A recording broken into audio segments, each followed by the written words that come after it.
Baik, terima kasih. Shalom, selamat sabat bagi kita semua. Selamat sabat. Saya juga ingin menyapa saudara-saudari kita semua yang berada di rumah. Shalom, selamat sabat. Semoga saudara-saudari semua yang sedang menyaksikan acara kebaktian kita dari AM ini semua juga dalam keadaan baik-baik. Semua sedang dalam keadaan bersukacita dalam perlindungan Tuhan ya. Kita tahu bahwa pada sabat hari ini kita ada status PPKM ya, dinaikkan di level 3 ya. Jadi pada saat ini kita tidak terlalu banyak juga di tempat kita ini yang hadir, tapi semoga juga bisa tetap mengikuti kebaktian kita melalui Facebook ya. Karena teknologi sekarang sudah luar biasa. Tapi sebelumnya saya juga ingin terima kasih pada saudara Reki yang saat ini sudah menjadi pendamping merangkap ya, host dan MC luar biasa.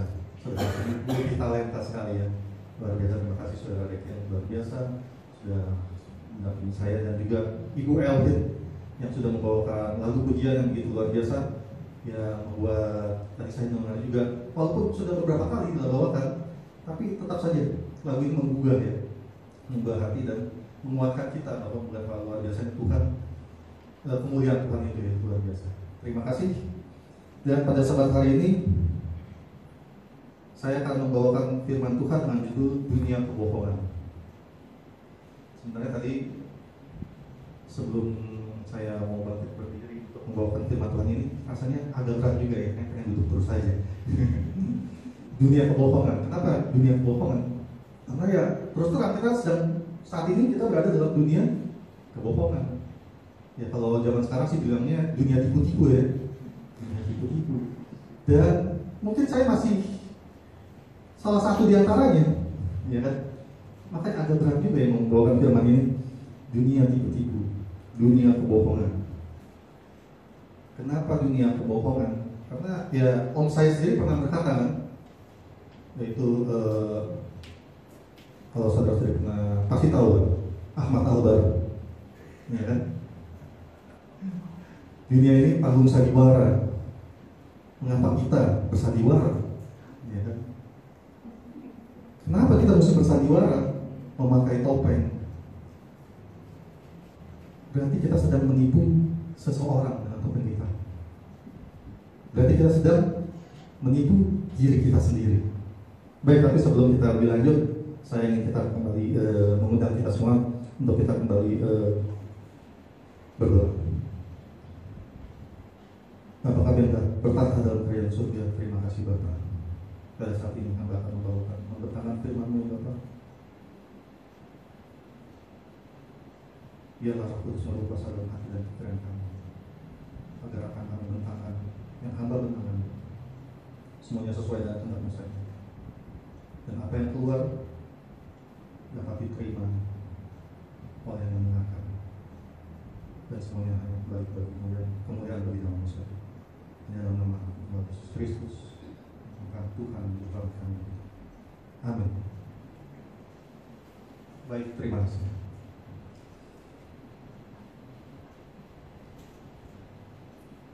Seperti yang tadi saya katakan, sejak awal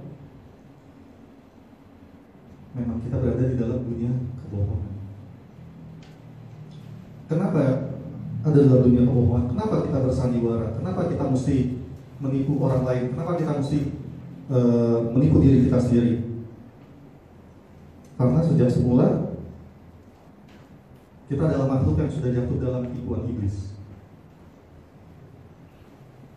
Sejak semula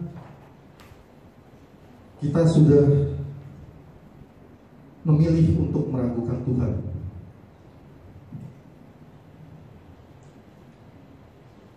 Kalau kita baca di dalam Yohanes 8 ayat 44, dikatakan, Iblislah yang menjadi bapamu, dan kamu ingin melakukan keinginan-keinginan bapamu.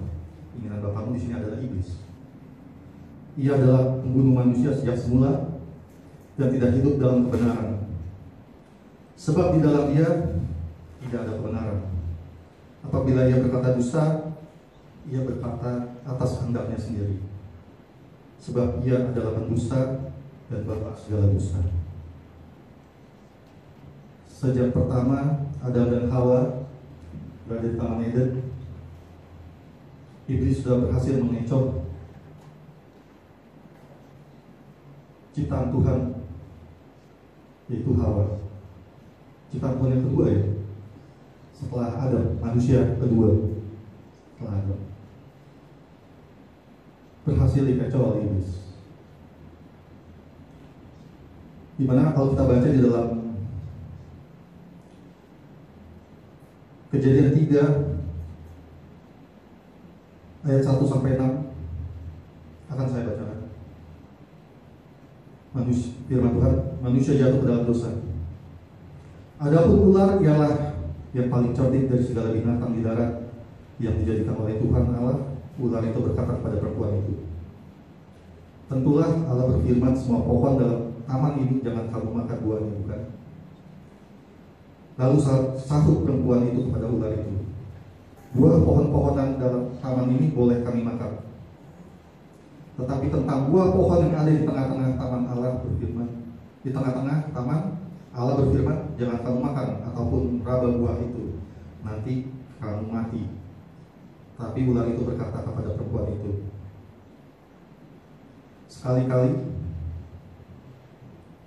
kamu tidak mati, kamu tidak akan mati, dikatakan tidak akan mati. Apakah benar seperti itu? Dan memang benar, ada benarnya. Tidak mati saat itu, tetapi manusia menjadi akan mati. Suatu saat kita akan mati. Tetapi sampai saat ini pun tipuan ular itu di dunia ini masih sebagian besar orang mempercayainya. Ya kan?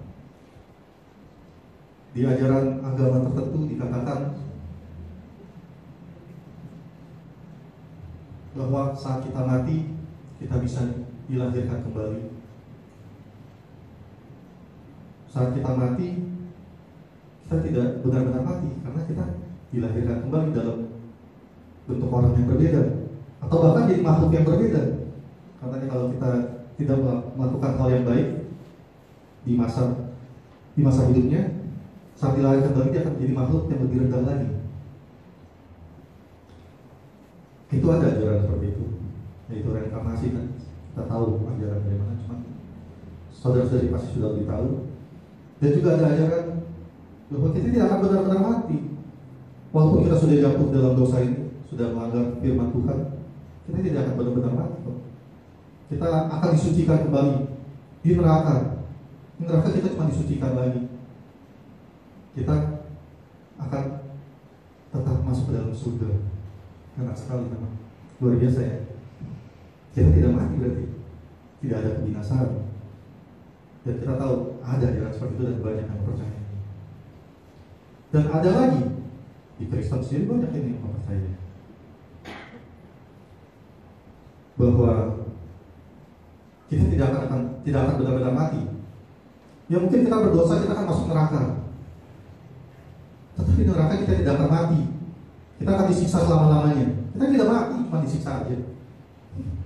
Ya, kita cuma akan disiksa selama-lamanya, sampai selama-lamanya. Tidak akan benar-benar. Dan orang Kristen sendiri mempercayai tipuan iblis tersebut. Kamu tidak akan benar-benar mati. Selanjutnya, apa lagi? Apa yang dikatakan iblis untuk menipu Hawa sehingga yang akhirnya mau makan buah yang sudah dilarang Tuhan tersebut? Dia juga mengatakan bahwa saat makan buah ini, kamu akan menjadi seperti Tuhan, mengetahui yang baik dan jahat. Ya, apakah benar seperti apa yang dikatakan iblis saat memakan buah itu, Hawa menjadi mengetahui apa yang baik dan yang jahat? Apakah benar demikian?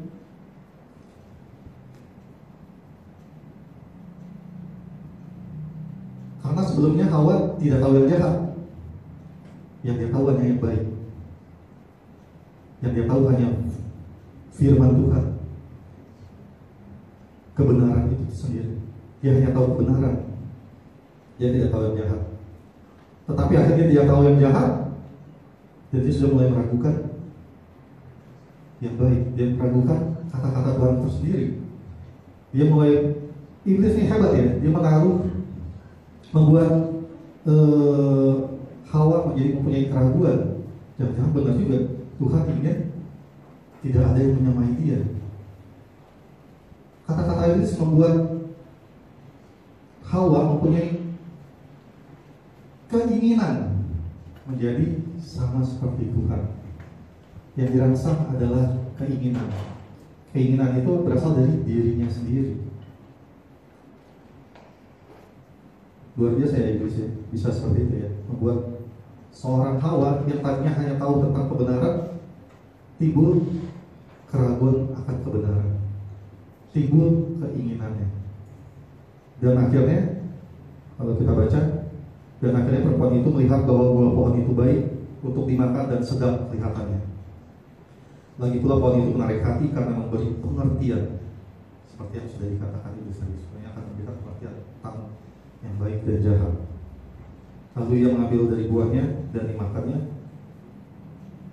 dan arahnya diberikan pada suaminya bersama-sama dengan dia, dan suaminya pun memakannya. Kalau di Alkitab gitu aja ya, dikasih ke yang Adam, suaminya, Adam langsung makan aja. Adam bucin sekali ya, langsung terima aja makan. Itulah bagainya wanita itu bisa membawa pria, bisa mengendalikan pria. Dan sampai sekarang iblis tetap memanfaatkan itu. Sama, sejak semula yang diterapkan iblis berhasil akan selalu diterapkan. Dan sejak saat itu manusia berada dalam kebohongan selalu. Dia tidak tahu lagi yang mana yang benar. Dia sudah meragukan kebenaran Tuhan. Kalau kita baca di dalam 1 Yohanes 5 ayat 19 seperti ini, kita tahu bahwa kita berasal dari Allah dan seluruh dunia berada di dalam kuasa si jahat. Jadi seluruh dunia ini sudah berada kuasa si jahat. Si iblis penipu itu kita tahu berada di mana, di dunia ini. Dan saat ini kita juga berada di dunia. Dulu kita ditipu oleh iblis, sekarang kita berada di tempat yang sama, bersama-sama si penipu itu.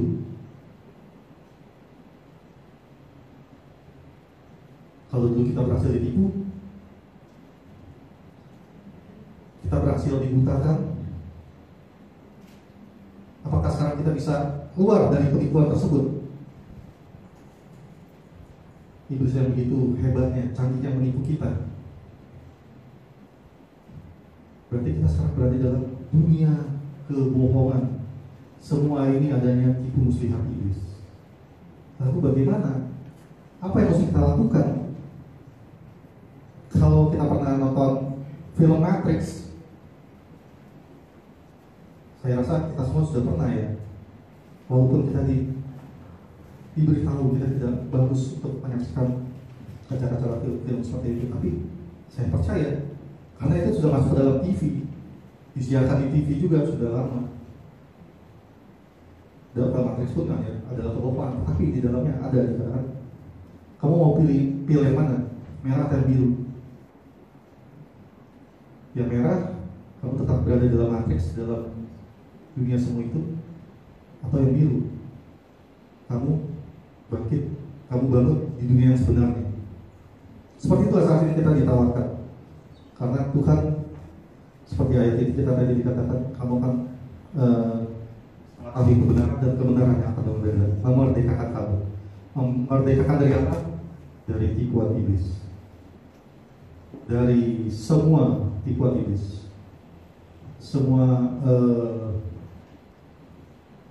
realita ini tidak benar-benar sesuatu yang diharapkan oleh Tuhan, tetapi itu hanyalah dari keinginan-keinginan kita, hasil yang timbul dari tipu daya iblis.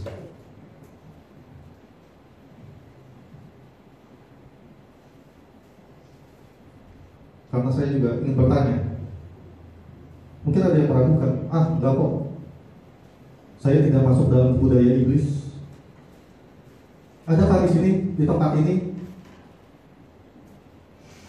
yang merasa tidak pernah untuk membohongi atau menipu seseorang? Ada yang tidak pernah? Boleh angkat tangan. Kita semua pernah berbohong ya. Bahkan dari kecil. Saya waktu SD, bahkan sebenarnya dari kecil pun saya pernah berbohong yang lain. Cuma ini yang teringat ya, buat perumpamaan saja. Waktu sekolah, saya malas sekolah. Apa yang saya lakukan? Saya pura-pura sakit, ya kan? Ya, saya bilang pada rekan tubuh saya, udah mengalah aja biar sakit beneran, sakit biar nggak sekolah. Tapi ternyata dari rekan tubuh saya nggak mau nurut. Sebenarnya saya sehat-sehat aja, tapi saya pura-pura lemes, ya kan? Pura-pura sakit perut. Banyak yang pernah saya lakukan. Saya rasa kita semua pernah melakukan itu ya, karena itu mah klasik sekali ya. Alasan untuk tidak sekolah. Pasti tidak pernah melakukan kebohongan seperti itu. Tapi saya juga agak prihatin juga, mungkin di masa depan anak-anak kita, cucu-cucu kita mungkin tidak bisa berbohong seperti itu ya, karena sekolah hanya dari online aja ya. Jadi mungkin bohongannya bukan pura-pura sakit, tapi pura-pura gangguan jaringan atau unschool. Tapi itulah yang terjadi. Itu hanya salah satu sih. Dan sebenarnya banyak kebohongan lain yang pernah saya lakukan. Dan kita semua, saya yakin, kita pun sering berbohong. Kenapa kita sering berbohong? Kenapa kita mesti berbohong? Karena kita ada apa ya namanya?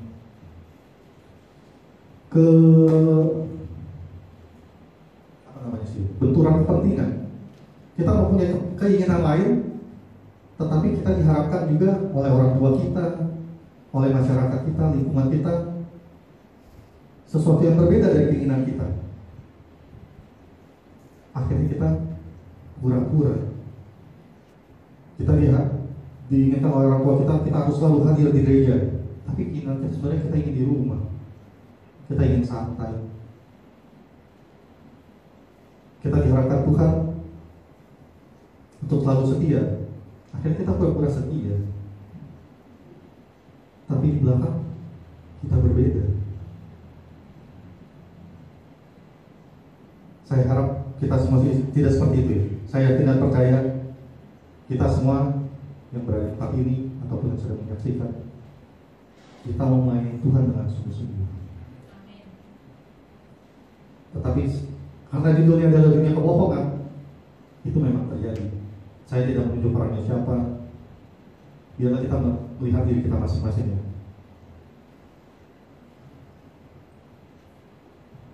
Seperti itulah. Sejak semula manusia sudah jatuh, sudah meragukan akan Tuhan itu sendiri. Sehingga akhirnya Tuhan pun mengasihkan kita ke dunia ini bersama-sama si pembohong itu.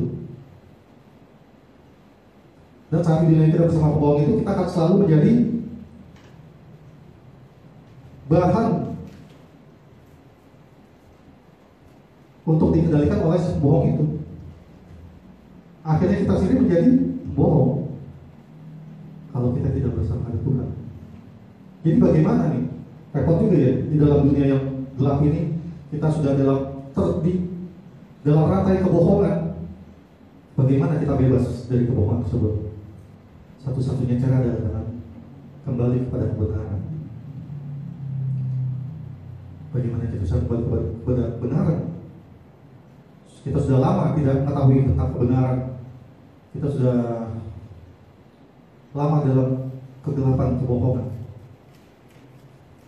Ya pastinya akhirnya ada orang-orang yang ingin kembali kepada kebenaran. Nabi-nabi di perjanjian lama adalah orang-orang terbaik pada saat itu, yang ingin kembali kepada kebenaran yang Tuhan cerahkan juga, Tuhan pimpin juga. Tetapi itulah, di saat nabi-nabi perjanjian lama tidak ada yang sempurna. Mungkin ada seperti Ayub. Kalau kita baca dia Ayub, itu adalah orang yang luar biasa, selalu setia kepada Tuhan, hidupnya baik. Anehnya orang yang baik seperti itu akhirnya Tuhan izinkan kepada iblis untuk mencobai. Gimana kalau kita baca ya di Ayub ya, akhirnya apa, ternaknya, kambingnya, keledainya, apalagi dombanya, ontanya semua mati. Bahkan 10 anaknya, 7 laki-laki dan 3 perempuan mati. Dan tragisnya juga istrinya bahkan menyuruh dia mengutuk Tuhannya. Bahkan temannya, tiga temannya menuduh dia yang mendapatkan semua musibah ini karena dia telah melakukan dosa.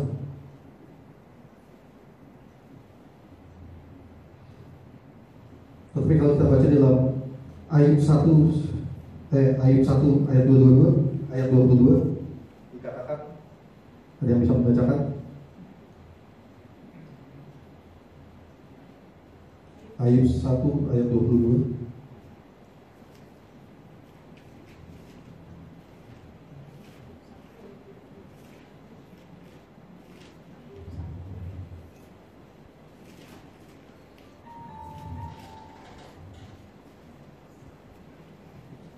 Ayub 1 ayat 22, dalam semuanya itu Ayub tidak berbuat dosa dan tidak menuduh Allah berbuat yang kurang hati. Ya. Itulah hebatnya. Ayub tidak berbuat dosa dan tidak menuduh Allah. Dia tetap berpegang pada kebenaran. Dia tetap melakukan yang benar.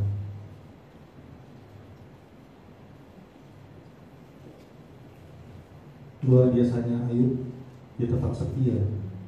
Dia tidak mau, walaupun apapun yang terjadi, dia tetap percaya bahwa semuanya ada Tuhan. Tuhan yang memberi, Tuhan yang mengambil, ya kenapa? Kadang-kadang kita masuk dalam budaya iblis. Kita sering menghakimi saudara-saudara kita, teman-teman kita ya, saat mereka sedang mengalami kesusahan. Bahkan kadang-kadang kita menghakimi diri kita sendiri ya kan? Saat kita mengalami kesusahan, sakit, kita menghakimi diri kita sendiri bahwa kita melakukan dosa dan ini adalah hukuman dari Tuhan.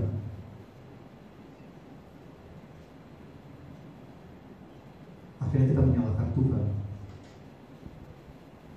Itu adalah tipuan iblis.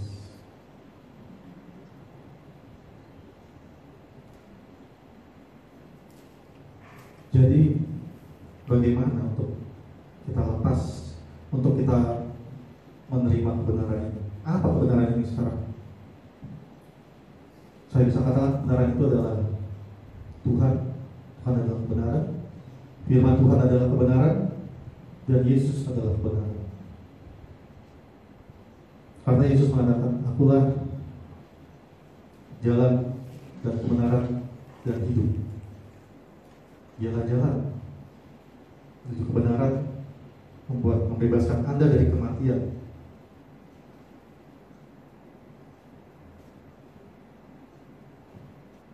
Jadi kita mesti melakukan apa yang dilakukan Yesus. Emang apa yang dilakukan Yesus? Yang pasti Yesus mengajarkan kasih, ya. Tapi ada satu lagi, bukan hanya kasih. Kasih itu adalah salah satu dari kesaksian tentang Tuhan itu sendiri, kesaksian tentang Yesus yang berada dari sorga yang mulia, yang bertahta di sorga yang mulia, mau datang ke dunia ini, ke dalam dunia kebohongan ini, untuk menyelamatkan kita dari kebohongan ini.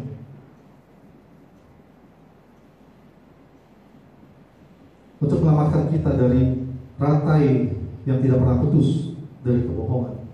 Dia memutuskan rantai ini. Dia memberikan jalan, kesempatan kepada manusia untuk kembali mempercayai bahwa Tuhan itu adalah baik, Tuhan itu adalah kasih. Yesus jadi mati di kayu salib untuk menyelamatkan kita.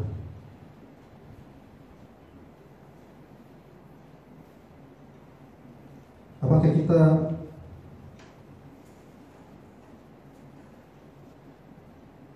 percaya bahwa Yesus benar-benar sudah datang untuk menyelamatkan kita?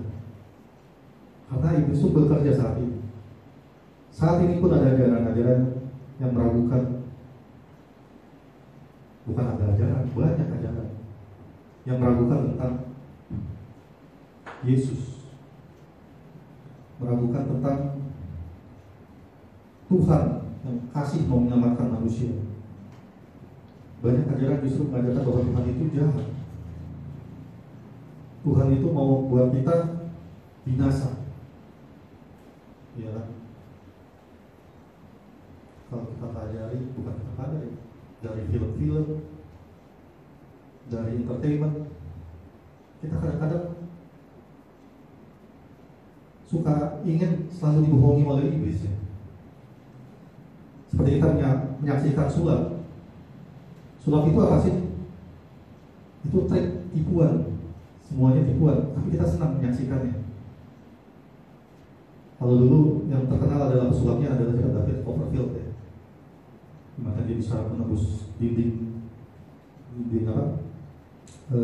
tembok Cina. Dia bisa terbang. Waktu itu kita terbuka oleh nontonnya, luar biasa. Dan setelah itu banyak lagi pesulap-pesulap lainnya. Sampai akhirnya ada pesulap yang membongkar semua itu, pesulap bertopeng, ya. Membongkar sulap-sulap. Kita jadi melihatnya, kok ternyata triknya seperti itu aja, ya. Saat kita tahu jadi tidak menarik. Ternyata begitu caranya. Tapi kalau kita tidak tahu triknya, kita menarik. Itulah hebatnya. Itu juga yang dilakukan oleh iblis. Yang akan membuat kita terlena. Dia tidak ingin triknya diketahui. Kebohongan-kebohongannya tidak ingin diketahui. Jadi bagaimana caranya kita bisa meng-counter kebohongan dari iblis? Salah satunya adalah seperti yang dilakukan Yesus saat ia dicobai oleh iblis di padang gurun. Mungkin kita bisa membacanya di Lukas 4 ayat 1-13. Di sini dikatakan Yesus yang penuh dengan Roh Kudus kembali dari Sungai Yordan, lalu dibawa oleh Roh Kudus ke padang gurun. Di situ ia tinggal 40 hari lamanya dan dicobai iblis. Selama di situ ia tidak makan apa-apa, dan sejak waktu itu ia lapar. Yesus juga adalah manusia yang punya kelemahan seperti kita manusia, bisa merasakan lapar. Yesus lapar. Lalu berkatalah iblis kepadanya, jikalau engkau anak Allah, suruhlah batu ini menjadi roti.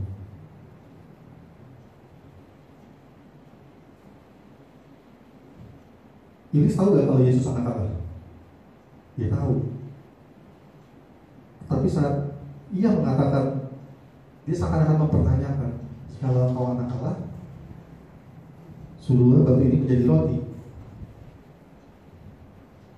Kalau misalnya saudara Reki adalah merupakan seorang anak jenderal, ya kan?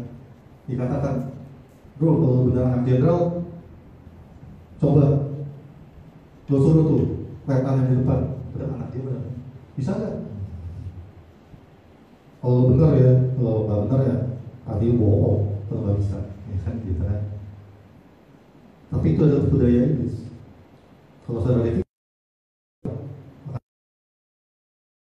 orang di depan mungkin angkatnya lebih rendah dari ayahnya disuruh, ya kan, untuk membuktikan bahwa dia benar, dia anak Tuhan, tetapi dia anak jenderal, tetapi akhirnya timbul adalah rasa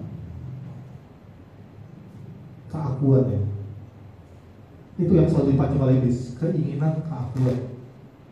Sejak awal dari Hawa, ya kan? Yang dipancing adalah keinginannya agar dia bisa sama seperti Tuhan, bisa mengetahui yang benar dan yang jahat, yang baik dan yang jahat. Kalau dipikir-pikir, buat apa ya Hawa mau tahu tentang yang jahat? Sebelumnya dia nggak tahu apa-apa tentang jahat, tapi dia jadi penasaran. Itulah iblis menggugah rasa penasaran kita. Yang jahat itu seperti apa? Ya kan? Dan akhirnya dia memakan buah itu karena memang akhirnya melihat buah itu menarik ya. Mungkin warnanya saya tidak tahu warnanya apa, tapi warnanya pasti menarik. Warna yang menarik biasanya warna apa ya?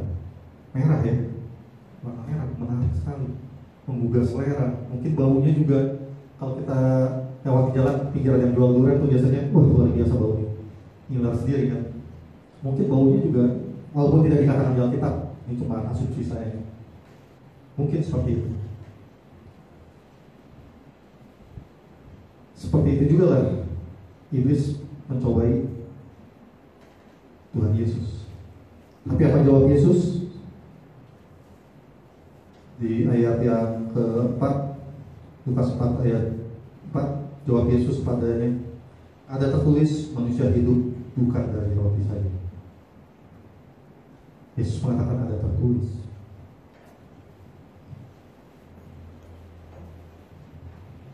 Ada tertulis di mana? Di dalam kebenaran. Karena firman Tuhan adalah kebenaran. Manusia bukan hidup hanya dari roti saja. Dan 3 kali iblis mencoba Yesus.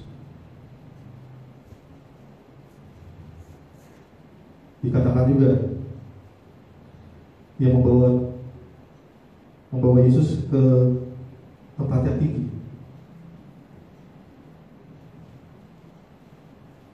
Dan kata iblis, segala kuasa itu serta kemuliaannya akan kuberikan padamu, sebab semuanya itu telah diserahkan kepadaku. Dia berbohong. Dan aku memberikan kepada siapa saja yang kehendaki. Jadi jika kau menyembah aku, seluruhnya itu akan menjadi milikmu. Tetapi Yesus berkata sekali lagi, apa yang dikatakannya? Ada tertulis,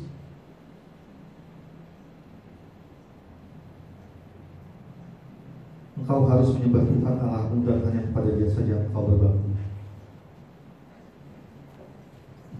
Lagi-lagi Yesus mengutip dari firman Tuhan. Tentunya kita tahu ini dari perjanjian lama ya. Dan yang 3 kali iblis pun mengatakan, kali ini iblis luar biasa. Yang ketiga dia mengatakan, sebab ada tertulis mengenai engkau, Ia akan memerintahkan malaikat-malaikatnya untuk melindungi engkau. Iblis juga memakai firman Tuhan. Dan apa yang dikutip benar juga. Apakah terus berarti harus Yesus akan menurutinya, menuruti iblis? Benar juga kan, ayatnya ada di Alkitab. Dan mereka akan menantang kau di atas tangannya supaya kakimu jangan terantuk pada batu. Tapi Yesus menjawabnya, katanya, ada firman, kembali semuanya kembali ke firman. Ada firman, jangan kau mencobai Tuhan Allahmu. Dan sesudah itu iblis mengakhiri semua percobaan itu, ia mundur daripadanya dan menunggu waktu yang baik. Dan saat itu iblis mundur. Tapi yang luar biasa dari iblis, dia pantang nyerah ya. Dia masih menunggu waktu yang baik. Dia akan mencobai Yesus lagi. Tetapi di saat itu Yesus yang memenangkan dalam percobaan tersebut ya. Itulah setelah saya membaca firman ini, di mana Yesus memenangkannya, karena Yesus mempelajari firman Tuhan. Di dalam perdebatan dengan iblis memakai firman Tuhan.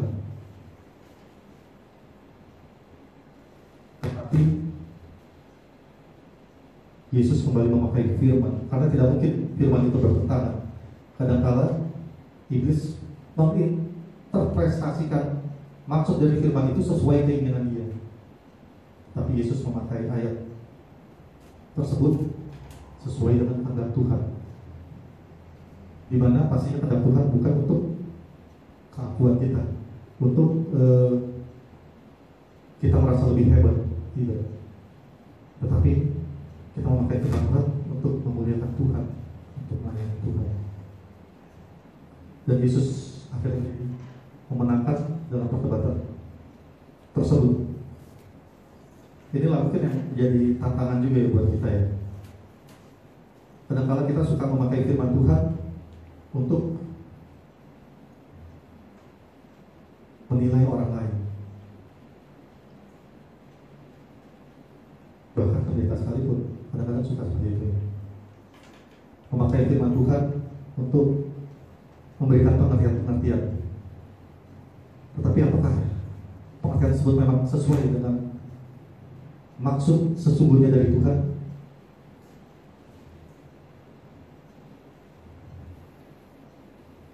Makanya juga dikatakan dalam 1 Yohanes 4 ayat 1, saudara-saudaraku yang kasih, janganlah percayakan setiap roh, tetapi ujilah roh-roh itu, apakah mereka berasal dari Allah? Sebab banyak nabi-nabi palsu yang telah muncul dan pergi ke seluruh dunia. Untuk itu saya sendiri saat ini, saat membawakan firman Tuhan, saya tidak ingin Anda semua langsung percaya begitu saja. Saudara-saudari semua di rumah ataupun tempat ini harus menguji firman yang saya bawakan. Apakah sesuai dengan firman Tuhan? Ujilah. Begitu juga pada pendeta-pendeta. Kadang-kadang kita mendengar pendeta yang satu pendapatnya begitu, pendeta yang sana pendapatnya begitu. Kadang-kadang pendeta memberikan pendapat, tetapi dia sendiri tidak ingin diuji. Seperti itu ya. Kita harus juga mau pendapatnya itu diuji.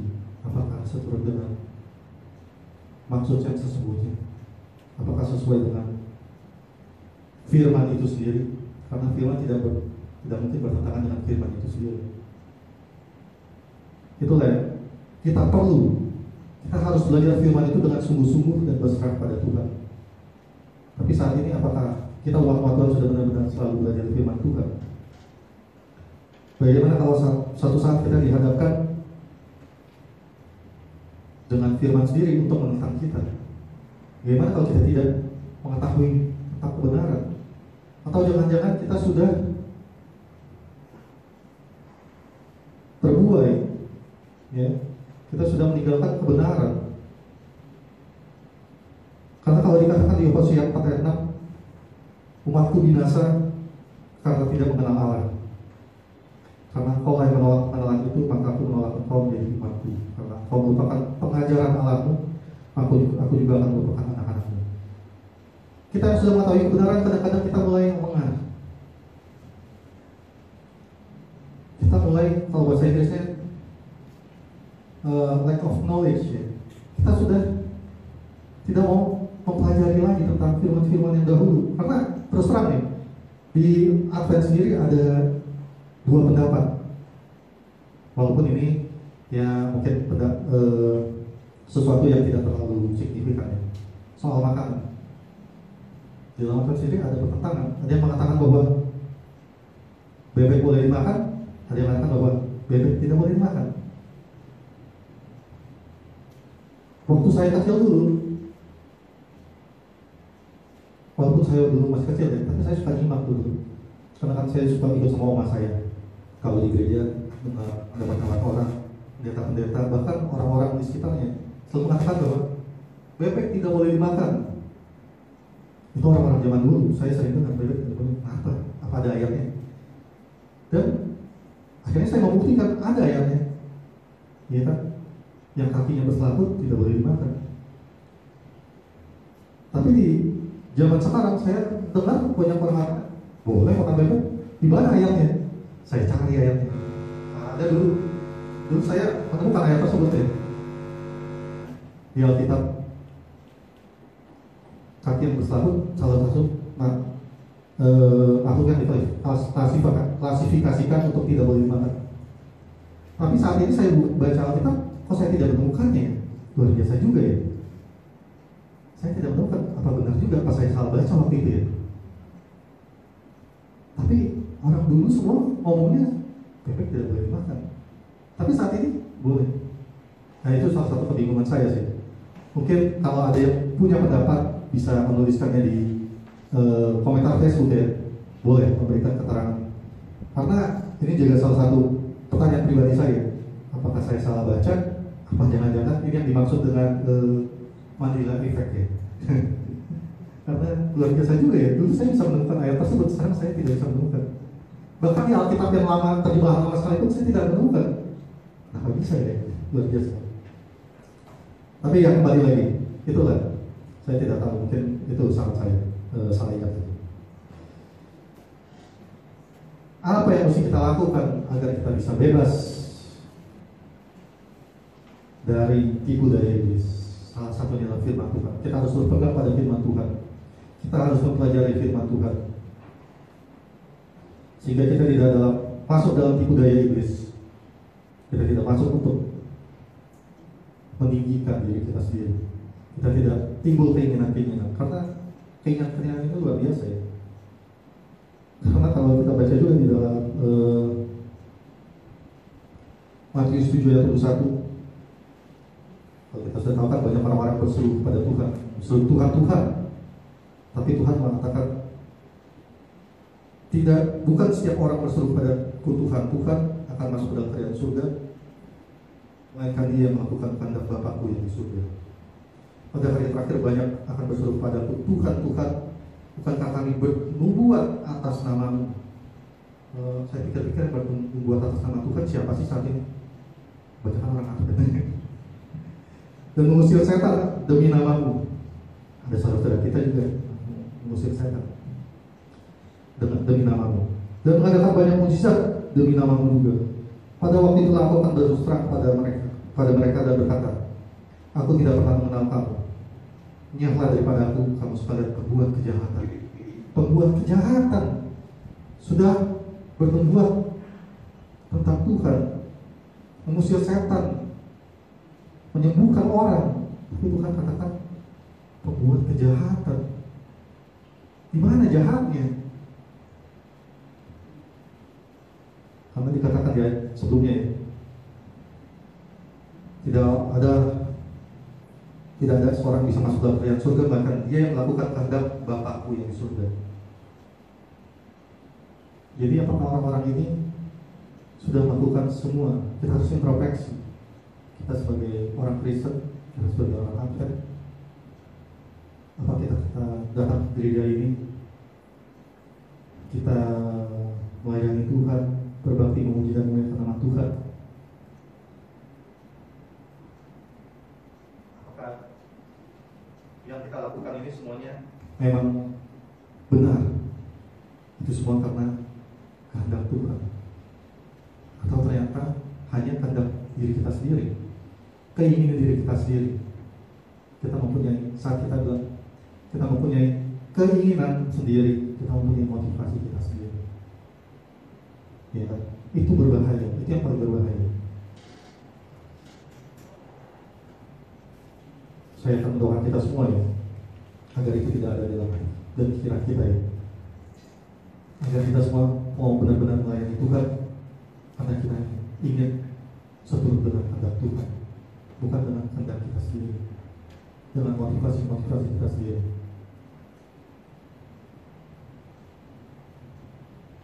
Mungkin karena ya itu kan, sejak awal iblis itu hebat, menimbulkan keinginan-keinginan itu hebat, apalagi akhir zaman ini, ya kan? Di akhir zaman ini, saat Yesus sudah datang, sudah memberitakan kebenaran, apakah manusia akan semakin baik? Ternyata tidak juga. Kalau kita baca di dalam 2 Timotius 3 ayat 5, ada yang bisa membacakan 2 Timotius 3 ayat 5? Atau saya akan bacakan?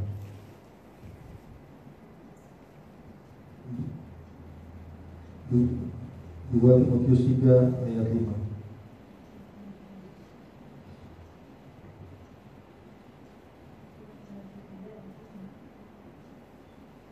Timotius 3 ayat 5. Secara lahirnya mereka menjalankan kepada mereka, tapi pada hakikatnya mereka memungkiri kekuatannya. Jauhilah mereka itu. Oh, itu ayat yang terakhir nih ya.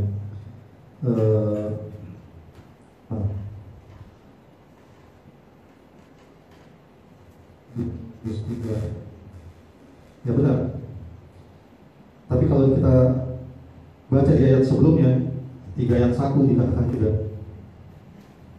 ketahuilah bahwa pada hari-hari terakhir akan datang masa yang sukar. Manusia akan mencintai dirinya sendiri dan menjadi hamba uang. Mereka akan membual dan menyombongkan diri. Mereka akan menjadi pemfitnah. Mereka akan berontak terhadap orang tua dan tidak tahu berterima kasih. Tidak memperdulikan agama, tidak tahu mengasihi, tidak tahu berdamai, suka menjelekkan orang, tidak mendapat mengekang diri, garang, tidak suka yang baik, suka mengkhianat, tidak berpikir panjang, berlagak tahu, lebih menuruti hawa nafsu daripada menuruti Allah. Secara lahiriah mereka menjalankan ibadah mereka, tetapi pada hakikatnya mereka memungkiri kekuatannya. Jauhilah mereka itu. Justru di akhir zaman, saat orang-orang di zaman ini ya, khususnya firman Tuhan itu lebih mudah untuk diberitakan. Kebenaran itu yang bisa memerdekakan kita dari budaya iblis. Justru dikatakan di akhir zaman ini banyak orang-orang justru lebih banyak lagi masuk dalam budaya iblis. Luar biasa ya. Karena apa? Iblis menciptakan keinginan-keinginan baru begitu banyak. Saat ini orang di gereja yang bicarakan pekerjaan, gajinya, mobilnya, rumahnya. Itu hanya salah satu keinginan ya. Banyak hal lain. Anak-anak ditimbulkan juga keinginan-keinginannya. Saat di gereja, anak-anak inginnya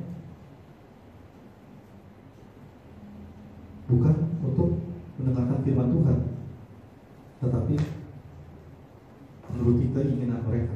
Iblis menciptakan game, bisa masuk gereja, sekarang bisa dengan HP.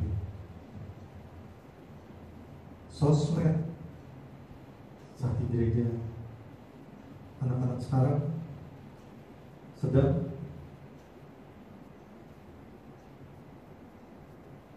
bercerita, berkelakar tentang hal-hal yang di luar rohani. Semua difasilitasi, iblis menciptakan.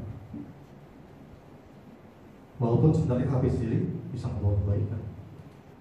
Dan saya tidak mau mengatakan bahwa di gereja tidak boleh pakai HP. Saya mengatakan boleh pakai HP, tapi saya sarankan pakai hanya untuk membuka Alkitab, lagu Sion, itu saja. Jangan buka yang lain. Tapi kalau Anda masih sering tergoda untuk membuka hal-hal yang lain, saya sarankan tinggalkan saja HP. Jadi saya juga tidak mau menghakimi orang yang sedang membuka HP di depan. Karena saya pun suka membuka HP, tapi yang saya buka adalah Alkitab, lagu Sion. Kalau tidak sumber-sumber tentang ayat-ayat ataupun bacaan falsafat. Seperti itu. Itu juga salah satu budaya ini sudah kita sering menghakimi.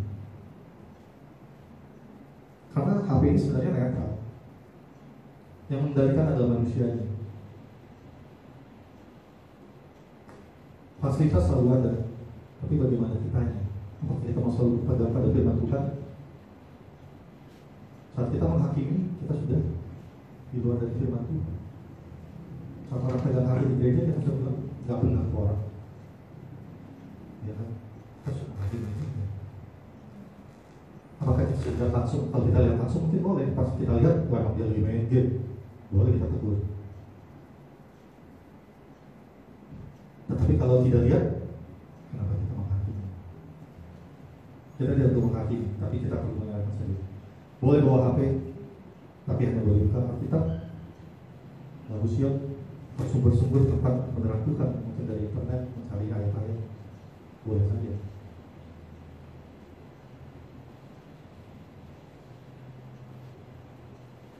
Itulah tipu daya iblis. Jadi apa yang harus kita lakukan untuk lepas dari tipu daya iblis? Salah satunya berpegang pada firman Tuhan, dan pastinya adalah mempunyai kesaksian Yesus Kristus dan hukum Tuhan, memegang hukum Tuhan dan kesaksian Yesus Kristus. Itulah apa kesaksian Yesus Kristus, bahwa Ia adalah kasih, Dia sudah menyelamatkan kita.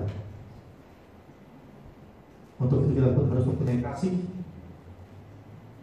Dan kalau kita mempunyai kasih, harusnya kita tidak meninggikan, kita tidak menimbulkan keinginan diri kita sendiri. Kita mau menuruti kehendak Bapa yang di surga. Kita mau melakukan segala sesuatunya untuk memuliakan Tuhan, untuk kehendak Tuhan. Dan kita tetap berpegang pada firman Tuhan, hukum Tuhan. Karena di hari akhir ini memang kita tahu itulah satu itu yang disorot, ya kan? Karena banyak orang melakukan firman Tuhan, melakukan hukum Tuhan, cuma yang satu itu tidak dilakukan. Hormatilah kudus pada hari Sabat. Tetapi ya kalau saya panjang ngomongnya jadi tadinya mau singkat saja, tapi jadi gak singkat juga ya. Jadi saya mau berkata bahwa hari ini adalah hari keberuntungannya, dan buat saya sangat singkat.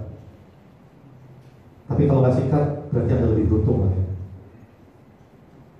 Dan untuk mempersingkat, mari kita kembali pada firman Tuhan. Mari kita berpegang pada firman Tuhan, mempelajari firman Tuhan dengan sungguh-sungguh, agar kita tidak masuk dalam tipu daya iblis. Dan yang pastinya kita juga selalu menjaga hukum-hukum Tuhan dan kesaksian Yesus Kristus, di mana kesaksian Yesus Kristus adalah kasih. Dalam kasih kita tidak menghakimi, tapi kita tetap tegas mewartakan kebenaran. Demikian saja firman Tuhan yang bisa saya bawakan pada sabat hari ini. Semoga kita semua bisa menjadi orang-orang yang bisa lepas dari tipu daya iblis. Kita menjadi orang-orang yang bisa memberikan kebenaran, kesaksian tentang Yesus Kristus, kasih-Nya dan hukum-hukumnya. Terima kasih, Tuhan memberkati.